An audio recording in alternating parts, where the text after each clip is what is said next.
Galera, hoje nós vamos falar dos maiores seres do mundo de Tensura, cara, os que são considerados a supremacia, que estão, lógico, só abaixo dos dragões verdadeiros, né? Mas ainda assim eles são considerados os mais fortes do mundo e trazem o equilíbrio para todo mundo também. Vamos conferir então quem foram, quem são, lógico, os 13 Lordes Demônios verdadeiros, de como que eles foram recrutados para se tornar Lordes Demônios, né? Para chegarem onde eles chegaram, toda a jornada, inclusive a do Rimuru e do resto. Vem comigo que eu vou te contar isso tudo agora, vamos lá.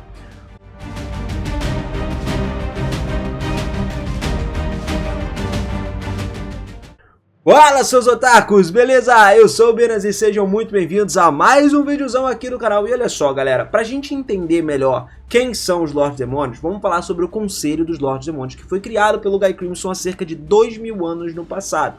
Parte do jogo dele contra o Rudra. O Conselho dos Lordes Demônios ele é uma espécie de organização política internacional, não muito diferente do Conselho do Ocidente, que consiste principalmente em indivíduos muito poderosos que governam vastas extensões de território e estão à frente da sociedade de todos os monstros. O número de membros ali e o nome do Conselho vão mudando várias e várias vezes ao longo da história. Só que depois da Guerra de Tema, 500 anos atrás, o número máximo de membros foi limitado a 10. Então, o nome veio dos 10 grandes Lordes Demônios. Lógico que mudou depois na chegada do Rimuru, né, posteriormente pro Octagrama. E galera, para uma pessoa ingressar nesse conselho, várias condições devem ser atendidas. Normalmente eles exigem um apoio ali de pelo menos 3 membros atuais e o seu recrutamento seria discutido dentro do Walpurgis. Também tem alguns incidentes que, quando alguém se declara aleatoriamente um Lorde Demônio, a pessoa é reconhecida. Em casos como esse, o conselho normalmente enviaria o representante para testar a força dessa pessoa ali que está querendo ser um Lorde Demônio, né? E se a posse dele será decidida durante o Walpurgis ou não. O requisito mínimo necessário para ser recrutado através desse método é possuir uma força suficiente para se qualificar como uma semente de Lorde Demônio. Foi o caso que aconteceu com o Rimuru. Qualquer pessoa que fale, entretanto, geralmente é expurgada pelo conselho e condenada à morte. Bom, agora que vocês entenderam cada um deles, vamos para a primeira Lorde Demônio, a Milin, que nasceu há milênios, a princesa do reino de Nazca. Ela, por um bom tempo, viveu uma vida feliz, uma vida pacífica com o pai dela, o Veldanava, e a mãe Lúcia, e também o irmão Gaia. Só que a tragédia aconteceu, né? O pai e a mãe faleceram inesperadamente, e ela acabou ficando ali meio que à mercê disso daí, né? Uma garota órfã, nova, e ela acabou sendo bem cuidada pelos servos. Só que o tio dela, o rei, se recusou a ver ela. Sendo Gaia o único membro da família que restou naquele momento, ela cresceu incapaz de lembrar do rosto dos pais e sem saber da relação dela com o rei. Então, com o Gaia junto com ela, eles cresceram um do lado do outro, sem sair dali, dormindo na mesma cama, amontoados e tal. Só que os tempos de paz também estavam destinados a durar muito pouco.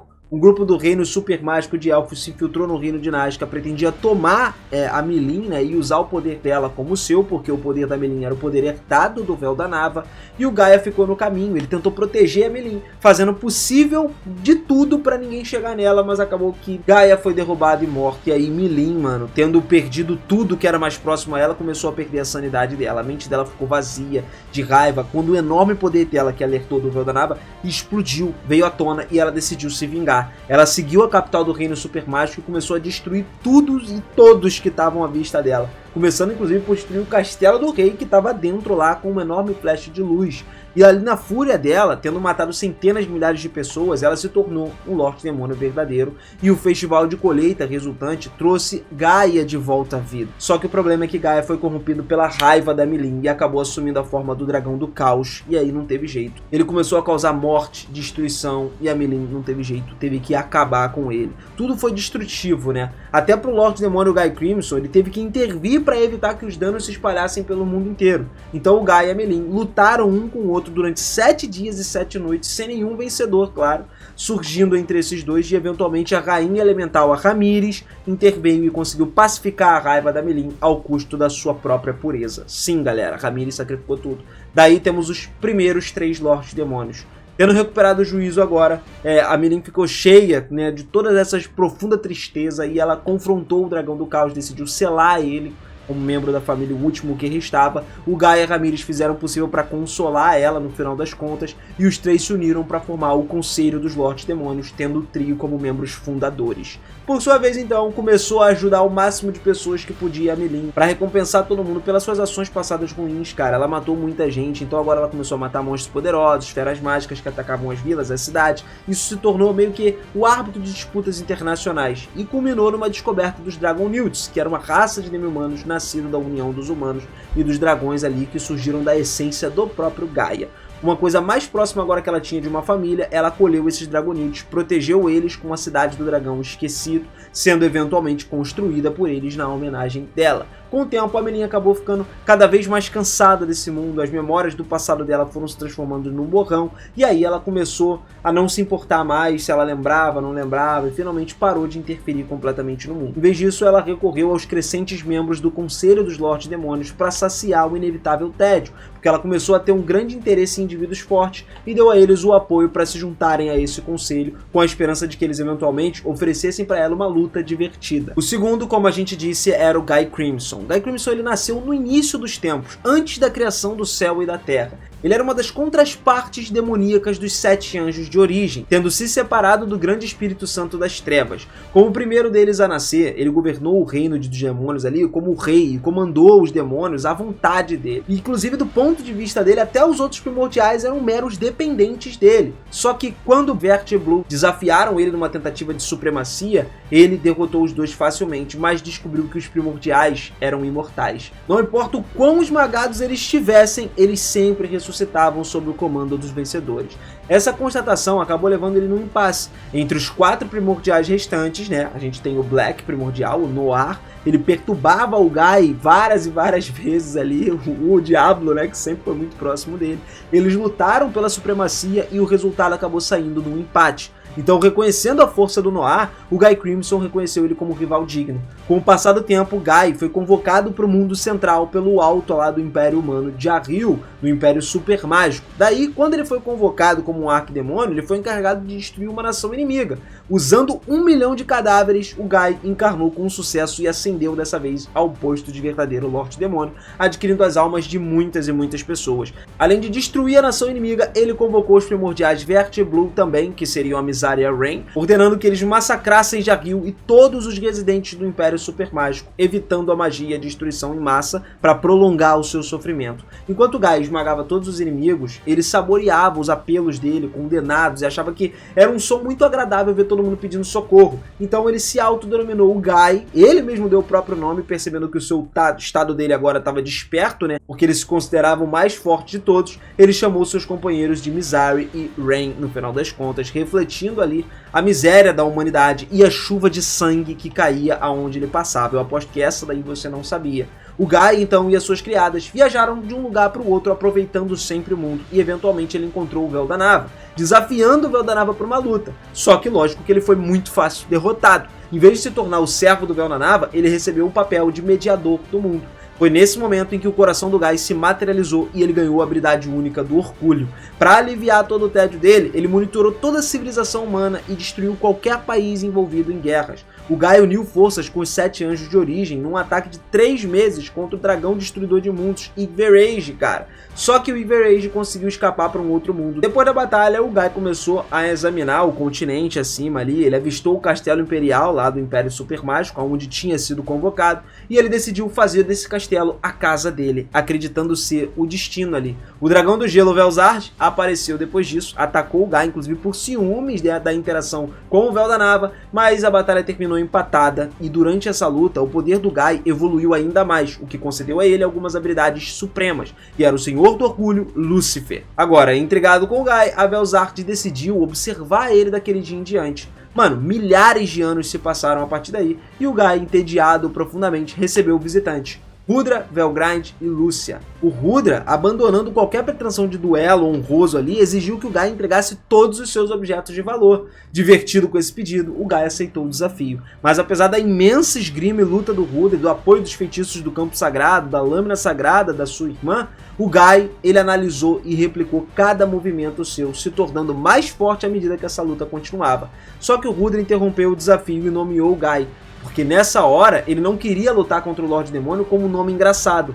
Assim, o Guy foi renomeado como Guy Crimson, com base na cor do cabelo ruivo dele, e a partir daí, os dois travaram lutas diárias, sem surgir nenhum vencedor, é claro. E um dia, o Rudra propôs uma mudança nessas partidas. Percebendo que as suas batalhas diretas nunca levariam a um fim, né, eles sempre empatavam, o Rudra sugeriu usar seus subordinados como representantes ali, e com o vencedor reivindicando o domínio sobre o mundo inteiro. Infelizmente, esse ideal não foi feito para durar por muito tempo. Então, tragédias aconteceram desde o início desse jogo aí entre o Guy Crimson e o Rudra.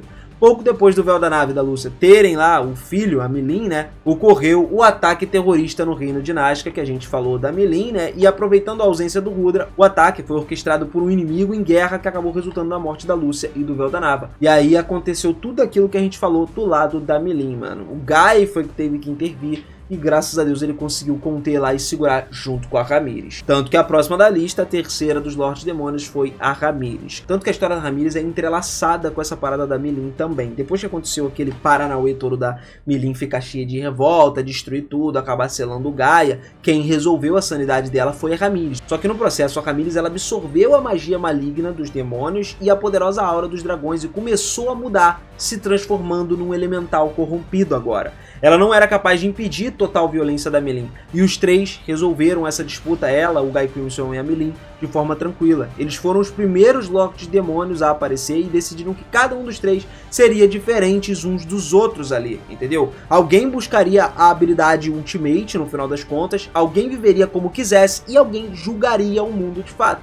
Como seus objetivos eram diferentes, eles poderiam se reconhecer. Certa vez, então, o Leon, né, o Leon Cromwell, ele veio lá para uma morada dos elementais antes de se tornar um Lorde Demônio, e a manipulação espiritual da Ramírez não teve efeito contra ele. Na verdade, ela foi controlada. Então, para Ramírez, que só era proficiente em magia de ilusão, né, de variedade de magias espirituais, não tinha mais nada que ela pudesse fazer. Portanto, ela planejou que ela criasse um golem, que ele se tornasse seus braços e pernas para levar ela para os lugares. Com isso, ela saiu e perdeu para o Leon e teve que ajudar ele no fim das contas. Ela estava pesquisando como invocar fantasmas. Sem uma única pista, então, acabou que o Leon conseguiu invocar um elemental de fogo de alto nível e pura raiva, que seria o Ifrit. Então ele fez o pedido absurdo para poder convocar uma pessoa de outro mundo específico. E ela disse a ele que era uma coisa impossível. Depois que os soldados mágicos lá, que os anões, os elfos pesquisaram juntos e enlouqueceram depois de não conseguirem usar o coração, os circuitos mágicos elementares dessa pesquisa foram todos descartados.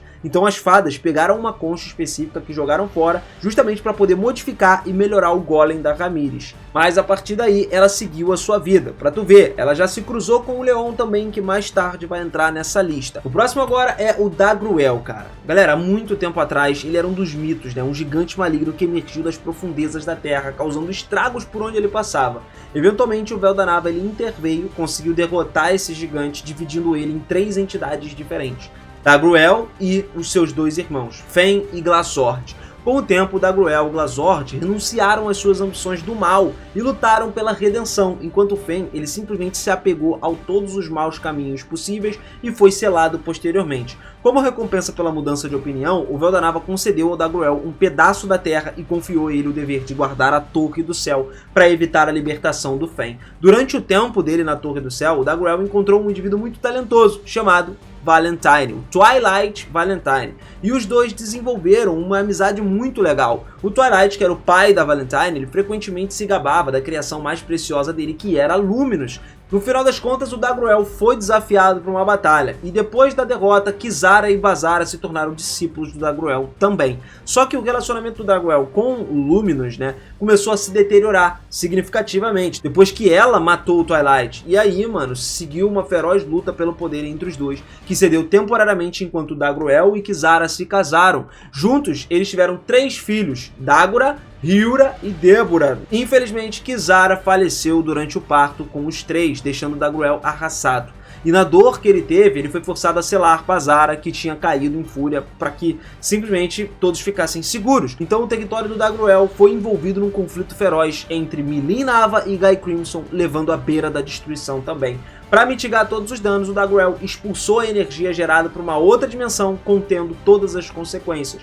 Só que a energia residual que ficou ali, que vazou de uma fenda dimensional, ela transformou toda a Terra num deserto mortal, dando origem a uma enorme tempestade de areia que devastou tudo no caminho. Para garantir os recursos alimentares, principalmente, os gigantes enviaram os seus jovens para o deserto traiçoeiro. E esse incidente alimentou o desejo do Dagruel pelo território da Luminous, porque ofereceu a solução de escassez de alimentos para ele. Então assim, consequentemente, Dagruel se juntou às fileiras do Conselho dos Lordes Demônios e ele e a Luminous comandaram as maiores facções dentro desse grupo.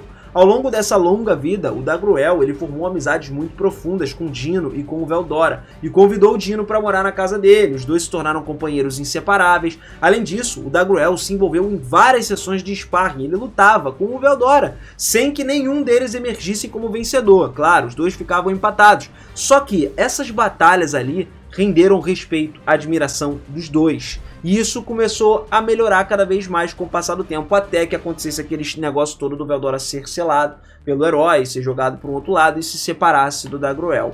O próximo aqui, já que a gente está falando do Dagruel, temos Luminous Valentine, nascido como uma criação notável e brilhante do divino Twilight Valentine, como a gente falou, tão aclamado, né, como obra-prima dele.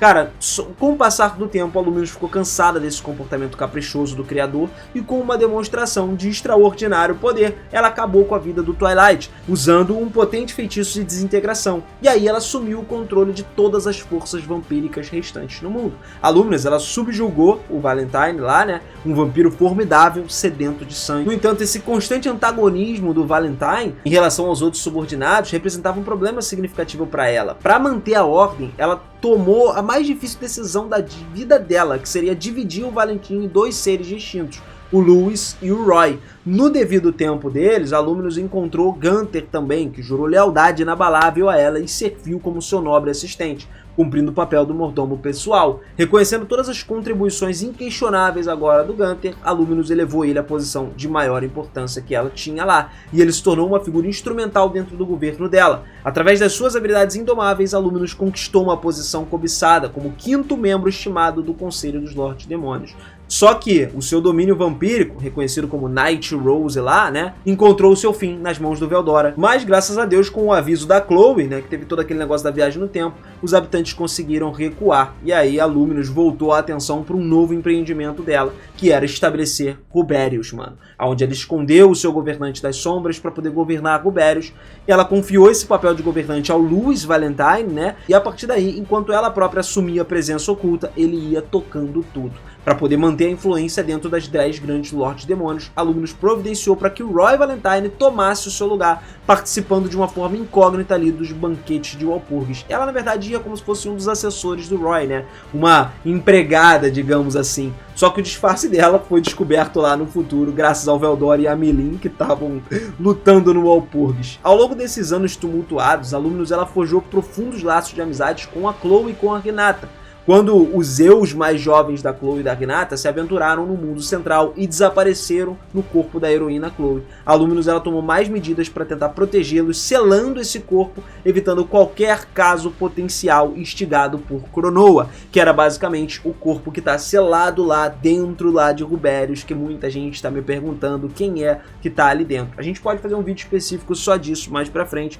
mas já fica aqui meio que um adendo de quem é. O próximo que se tornou amigo do Dagruel também é o Dino, mano. O Dino, como o resto dos 7 anjos de origem, ele nasceu da Gênese, da criação, como servo conselheiro principal do rei dragão estelar Veldanava. Só que ao lado do Veldanava, o Dino ele serviu como se fosse a espada no campo de batalha, se tornando o maior espadachim dessa época. Quando o mundo foi pacificado, os conflitos desapareceram, o Veldanava ele encarregou o Dino do papel de observador. Ele tinha que supervisionar a humanidade e relatar todas as suas ações. E de acordo com essa tarefa aí, o Dino viajou o mundo com Pico e Grácia, né, que estamos junto com ele, outros 2 membros dos 7 anjos de origem. Só que durante a ausência do Dino, ocorreu uma tragédia. O Veldanava e a esposa foram assassinados. Tá vendo como tudo se liga, tudo acontece no mesmo tempo, né? Consumido pela raiva assassina, o Dino também liberou a habilidade ultimate dele, Astarte, destruindo a nação responsável por ter feito isso. Só que essa vingança não trouxe consolo para ele. Quando ele recuperou a razão, né, a mente dele, o Dino descobriu que tudo tinha perdido sentido.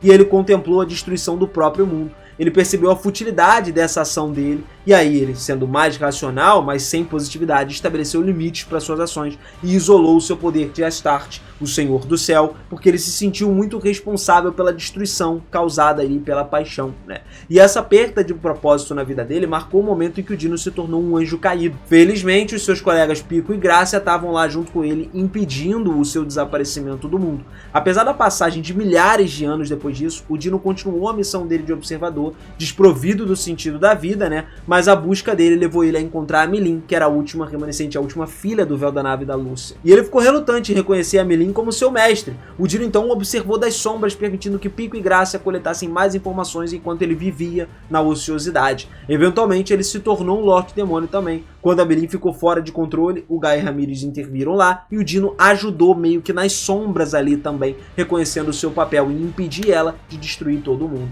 Mais tarde ele fez amizade com o Dagruel, se livrou do Dagruel no final das contas também, encontrando uma aparência de vida diária como Lorde Demônio agora. Só que uma mudança significativa ocorreu durante um Walpurgis. Quando o Rimuru se tornou o Lorde Demônio, lá quando a gente viu, o choque de testemunhar o Clayman, que era um cara fraquíssimo atacando a Milin, despertou uma parada dentro do Dino.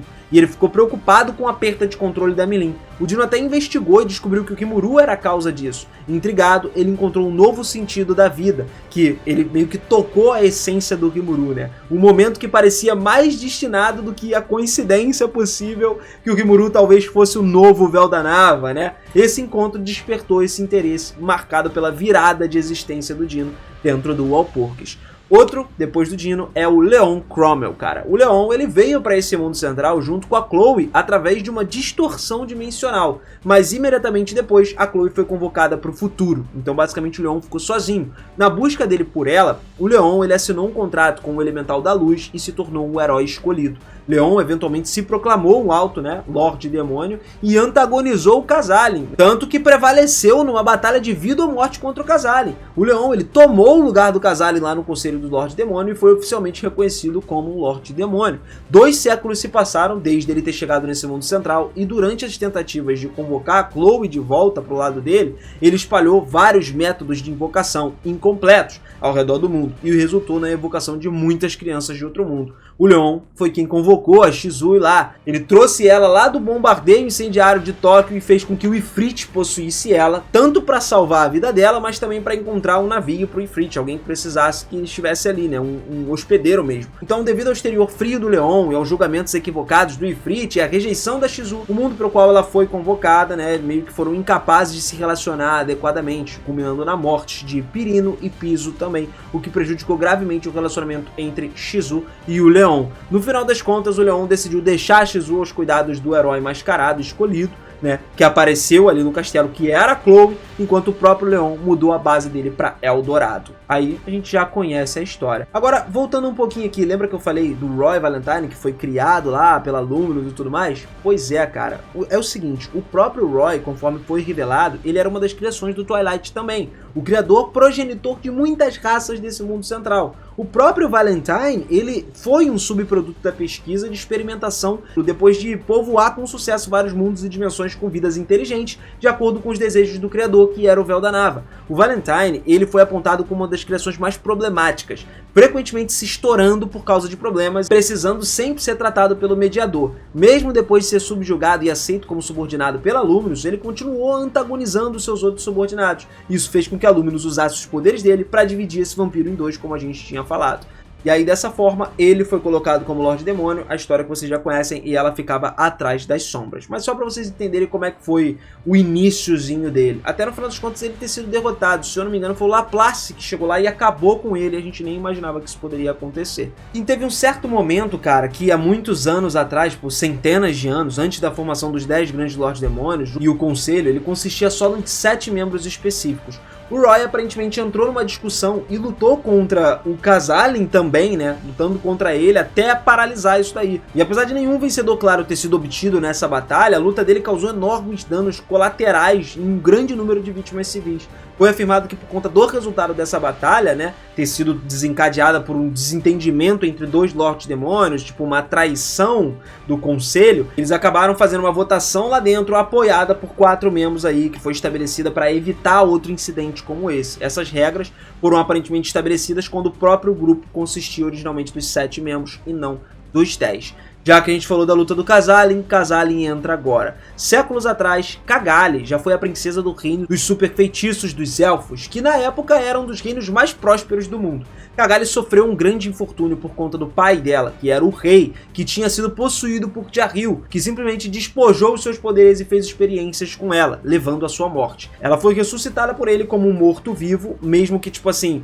com uma forma podre, retorcida e feia, por conta da maldição que ele lançou nela. Cagalli implorou que ele voltasse a todos os seus modos pacíficos e amorosos. Só que o seu apelo acabou caindo nos ouvidos surdos, porque ele não ouviu e o ataque de raiva desencadeou. Ele atacou, usou o poder de maldição para transformar ela à força em um homem e mudou o nome para Kazalin, chamando ela, agora ele, de filho. Envergonhada por causa do rosto dela, totalmente diferente, aquele rosto lindo ter desaparecido para sempre, ela começou a usar uma máscara e alguns mantos para esconder o corpo cheio de cicatrizes ali e começou a referir o seu novo nome, Kazalin, também. Eventualmente, a partir daí, sua terra natal logo significaria sua própria destruição, por atos tolos do próprio rei, o que irritou Abilene, resultando na destruição completa da nação, já que a capital do Império Élfico foi totalmente reduzida a nada por causa dos feixes brilhantes de pura destruição, né?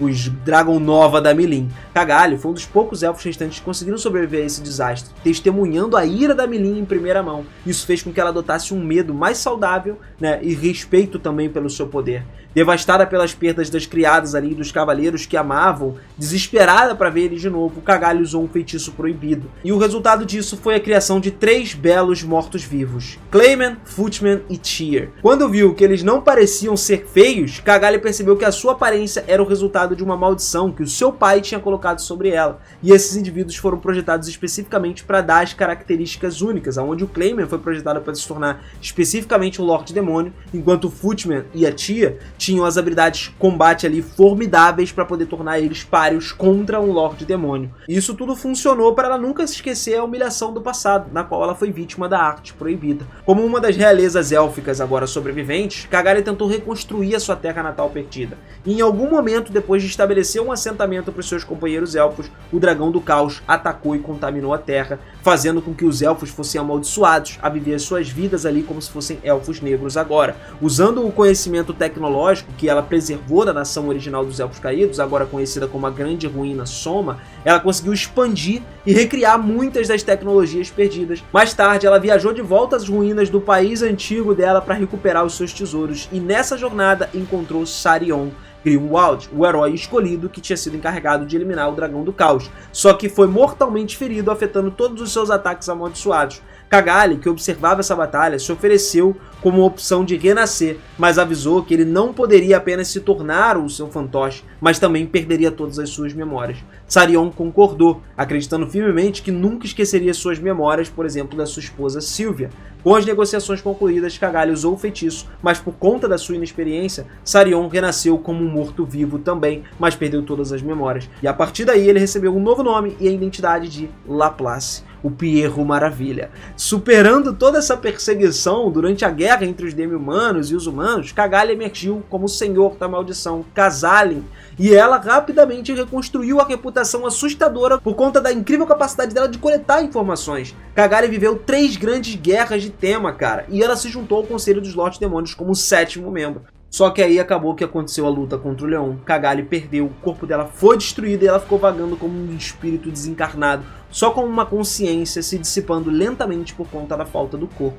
Foi só 10 anos antes da reencarnação do Rimuru que ela possuiu e compartilhou ali com sucesso o corpo de um habitante de outro mundo, Yuki Kagurazaka, mano. E a partir daí, meu parceiro, ela adquiriu o atual corpo de um múnculo ali, elfo feminino que ela tem. Grata pela ajuda do Yuki, apesar de originalmente ter tentado arrebentar o corpo dela, ela começou a trabalhar em colaboração com ele para alcançar os seus objetivos em comum, assumindo a identidade agora de Cagalli, secretária do Yuki. O próximo que veio a partir de Cagalli foi o Clayman, mano. O Clayman foi criado por Kazalin, né, como morto-vivo há muitos anos atrás, e ele foi projetado, como a gente falou, para ser um comandante tático e um conquistador, muito semelhante à própria Cagalli, entendeu? E ele criou o próprio expresso dele se transformando no Lorde Demônio 300 anos atrás. Ele se tornou um dos 10 grandes Lordes Demônios com a ajuda de Kazalin e no final das contas aumentou a sua própria influência dentro desse conselho.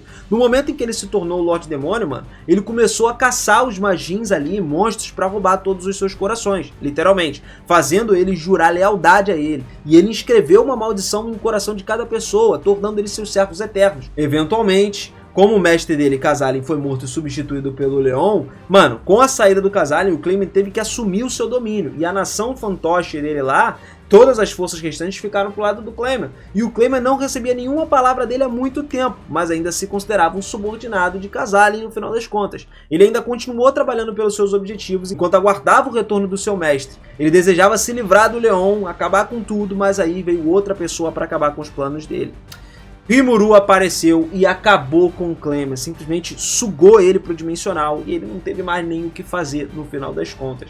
Todas as tendências manipuladoras, tudo que o Clayman tentou dominar, ele tentou fazer de tudo para conquistar, botar o mundo na palma da mão dele. Relações comerciais, força, poder, nada disso adiantou de nada. Mesmo que ele fosse o mais rico entre todos os Lordes Demônios, a sua riqueza não vinha só do comércio, mas de todos os artefatos enterrados nas ruínas lá que ele tinha. Ainda assim ele teve um fim desumano. Próximo seria Carrion. Cerca de 500 anos atrás, durante a Grande Guerra tema anterior, que a gente sempre está falando dessa guerra, o Carrion ele se destacou entre os companheiros Homem-Fera e se tornou um Lorde Demônio dos 10 grandes Lordes Demônios por conta das recomendações de Kazalin e da Milin também. A fim de preencher a lacuna de poder ali, de influência entre ele e a geração mais velha dos Lordes Demônios, o Carrion ele se tornou um dos Lordes Demônios mais ativos. Ele era uma pessoa atual a fim de aumentar a base de poder. Como tal, ele se tornou esse Lorde Demônio conhecido também do lado do Clayman e da Frey, né, que eram os que mais tinham um conhecimento. A gente já falou do Clayman, agora entrando na Frey. Sem que a própria Frey soubesse, ela nasceu como irmã gêmea mais velha, Nazin, né, que ela teve, que era uma mutante única entre a raça dela. Só que ao contrário dela, ela nasceu infértil e como tal, considerada indigna candidata a rainha pelo seu povo, apesar de ter o mesmo potencial inato de poder da Frey, ela foi descartada. Isso resultou no banimento da Rainha Árpia na época de Nazin, tá? E como a Frey admitiu durante o seu crescimento, ela teve um relacionamento um tanto quanto distante com a mãe dela, nunca tendo realmente sentido que alguém recebeu ela com qualquer amor materno. Eventualmente, a própria Frey acabaria matando a própria mãe para ocupar o seu lugar como Rainha Árpia. A Frey, inclusive, foi um dos poucos sobreviventes aí da Grande Guerra de Tema também, e ela se tornou uma Lorde Demônio nomeada na mesma época em que o Clayman e o Carrion se tornaram, e ela foi considerada uma das mais jovens dos 10 grandes Lordes Demônios. Como os colegas da geração dela, por conta dos Lordes Demônios mais antigos não assumirem uma postura muito ativa, a Frey também se tornou um dos mais ativos lá e trazia sempre os seus esforços para aumentar a base de poder pessoal e preencher aquela lacuna ali entre ela e a geração mais velha dos Lordes Demônios. A própria Frey estabeleceu o próprio reino dela, que ela se tornou a Rainha das Árpias e também tinha outras criaturas aladas do mundo lá. Ela inicialmente não estava muito envolvida no plano do Clayman de fazer um novo fantoche dos Lordes Demônios,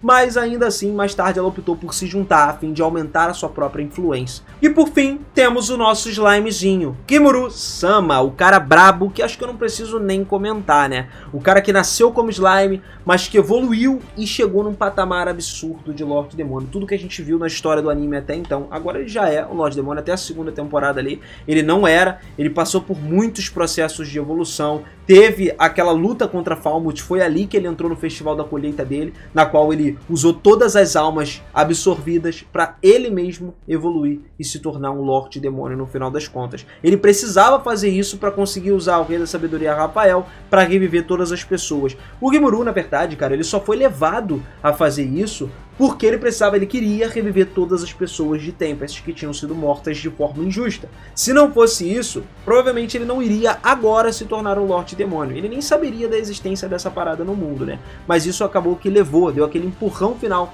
para ele chegar nesse ponto. E depois disso, depois que ele se tornou um Lorde Demônio, ele quis se vingar, obviamente, de quem causou aquilo tudo para ele.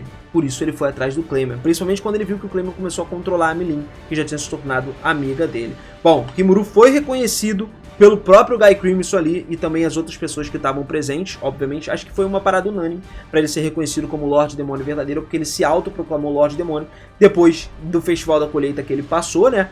E a partir daí, ele deu o nome do Octagrama, que foi um nome esplêndido que todo mundo gostou. Nessa hora, como a gente falou, o nome já foi mudado várias e várias vezes, porque já teve 10, já teve 7, já teve, enfim, 12, 11, agora tem 8. Lordes Demônios verdadeiros reconhecidos oficialmente. Lógico que até o final da história outros personagens se tornam Lordes Demônios, mas se tornar é aquilo, você pode se declarar um Lorde Demônio. Você só tem que ser aceito como Lorde Demônio e se vai ou não ficar no Walpurgis. Também tem um detalhe de que aquilo é limitado, como a gente falou, então não é todo mundo necessariamente que pode entrar dentro dessa parte dos Lordes Demônios. Você atinge o mesmo patamar. Por exemplo, o Diablo, ele se torna, o Rimuru evolui ele para um Lorde Demônio verdadeiro, o Benimaru também, e assim eles se tornam muito tops, mas não necessariamente eles participam do Walpurgis ou entram lá, enfim, tem esses esquemas todos. Bom, família, eu espero que esse vídeo tenha complementado toda a história dos Lordes Demônios pra você. Foi um vídeo muito difícil de se fazer e bem extenso, então eu conto com o seu like aí, tá? Pra dar aquela força pra gente. Não esquece também de se inscrever no canal e ativar o sininho se você quiser continuar acompanhando o Tensei Star Slime